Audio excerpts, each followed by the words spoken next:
Hello everyone, good morning. నేనైతే ఆఫీస్కి ready అయిపోయినాను. ఇంకా పిల్లలు కూడా రెడీ అయిపోయారు. అయితే టిఫిన్ ఏం చేయాలి అని ఆలోచిస్తుంటే నాకైతే చాలా రోజులు అవుతుందండి నిమ్మకాయ పులిహోర చేయక. అంటే ఎప్పుడైనా చేస్తే చింతపండు పులిహోర చేస్తాను. అది టైం తీసుకుంటుంది, బట్ చింతపండు పులిహోర టేస్ట్ అయితే అవసరం ఉంటుంది కదా. కానీ ఇన్స్టెంట్ పులిహోర అంటే మనకు గుర్తొచ్చేది ఇది నిమ్మకాయ పులిహోర. నేనైతే కొంచెం వేడన్నం వండేసి నేను నిమ్మకాయ పులిహోర అయితే చేసేస్తున్నాను. ఎందుకంటే ఇది మా హస్బెండ్ బాక్స్ పెట్టమన్నాడండి. ఆఫీస్కి వెళ్ళాక తింటాడంట, తనకి టైం లేదనమాట.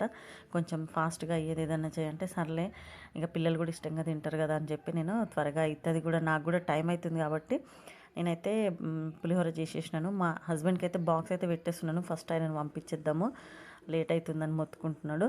చూడండి, ఇలా హాట్ బాక్స్లో అయితే పెడుతున్నా. కొంచెం వేడిగా ఉంటుంది. కొంచెం 10 o'clock వరకు అయినా రీచ్ అయినా తినొచ్చు ఆ టైం. కానీ ఇట్లా లూజ్గా పెట్టండి. అంటే పులిహోర మనము ఎక్కువ ప్రెస్ చేసి పెడితే మనం ఓపెన్ చేసేసరికి అదంతా ఇట్లా కొంచెం మెత్తగా అయినట్టు అనిపిస్తుంది. ఈయనకైతే బాక్స్ రెడీ అయిపోయిందండి. ఫస్ట్ ఈయనను పంపించేద్దాము. Thanks for watching.